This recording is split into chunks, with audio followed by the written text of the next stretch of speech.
GD16 vous offre la revue de presse. La presse du jour parcourue par Ousmane Gueye.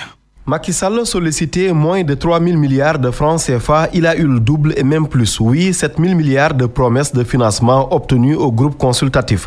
Une belle moisson donc du Sénégal à Paris, comme le résume l'AS à sa une ce mardi. Les bailleurs casquent 7 356 milliards, écrit Sud Quotidien, selon qui il pourrait même y avoir de l'argent de plus puisque des conventions de financement ont aussi été signées. Et si Tchompal est tombé sur cette cagnotte de 7 356 milliards, pour prendre source A, c'est que la première phase du plan Sénégal émergent a été un franc succès, un succès même inégalé, comme le dit le chef de l'État. Parmi les partenaires qui ont mis la main à la poche, le Fonds monétaire international, la Banque mondiale, l'Amérique, le PNUD, la France. C'est d'ailleurs à ce dernier pays que revient la palme des louanges, rapporte enquête par la voix de son ministre de l'économie. Vos réalisations sont concrètes, vos citoyens peuvent les toucher et apprécier, dit Bruno Le Maire à Macky Sall, tout en soulignant qu'il aimerait réaliser le même taux de croissance que le Sénégal. À la page 5 de Vox Populi, le promoteur du PSE promet une utilisation efficace des milliards levés dans la capitale française.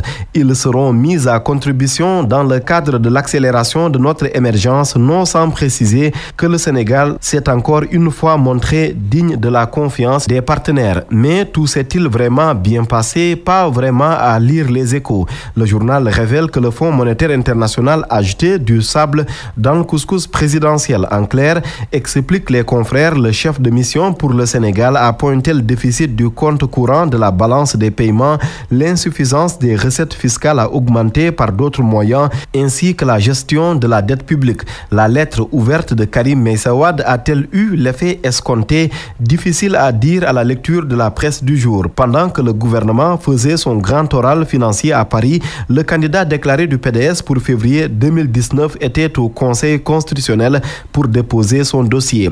Karim Meïssa Wade, ou plutôt le coordinateur national des libéraux, Oumar Sarr, comme pour anticiper une éventuelle mauvaise note des 7 sages, assure que le PDS a déposé tous les documents demandés. Pas un seul ne manque, martèle-t-il, tandis que pour le représentant de Khalifa Ababacar Sall, l'ex-maire de Dakar doit pouvoir battre campagne, utiliser son temps d'antenne et même passer dans l'urne.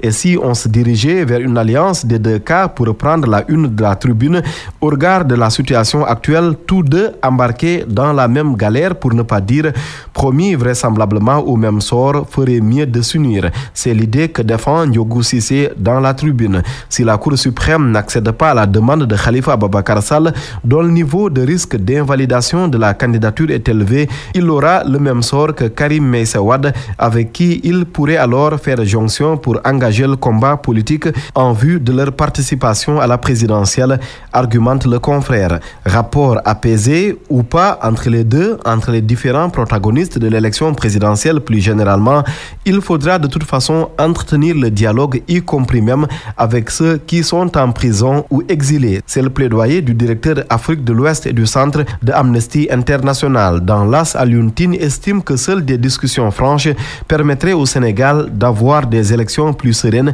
et plus pacifiques, avec la promesse d'un scrutin aussi transparent, démocratique que apaisé. Le droit de l'homiste a par ailleurs invité le pouvoir à préserver les droits et libertés des citoyens au lendemain de l'adoption à l'Assemblée nationale du projet de loi portant nouveau code des communications électroniques.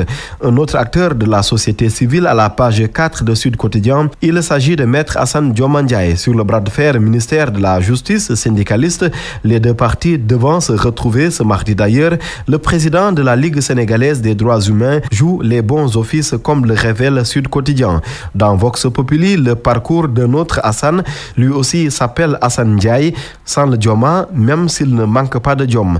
Assane Ndiaye, le professeur des lettres au lycée Mbacké II, lauréat du Grand Prix du chef de l'État pour l'enseignant, en course également pour le prix mondial. Vox Populi offre en exemple ce militant de l'éducation, ancien mécanicien, devenu enseignant et même meilleur enseignant du Sénégal. GD16 vous a offert la revue de presse.